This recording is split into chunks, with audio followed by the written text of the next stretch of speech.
In today's video, I'm going to teach you how to download NayaPay. If you're using an Android phone, the process is very simple and should only take a few moments.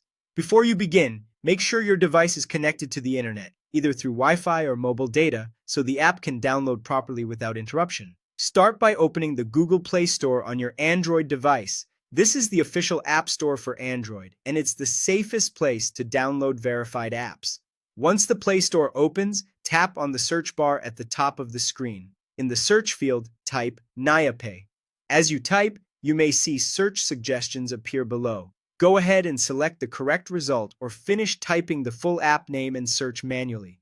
Next, look for the official app listed as NayaPay, Digital Wallet. It's important to choose the correct app so you install the official version. Take a quick moment to confirm the app name carefully before moving forward. This helps you avoid downloading the wrong app from similarly named results.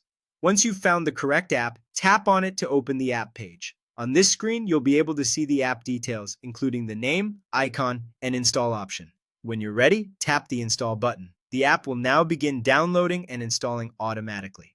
Depending on your internet speed and device performance, this may take a few seconds or a little longer. While you wait, it's best to keep the Play Store open and avoid closing the page. After the download is complete, the install button will change to open.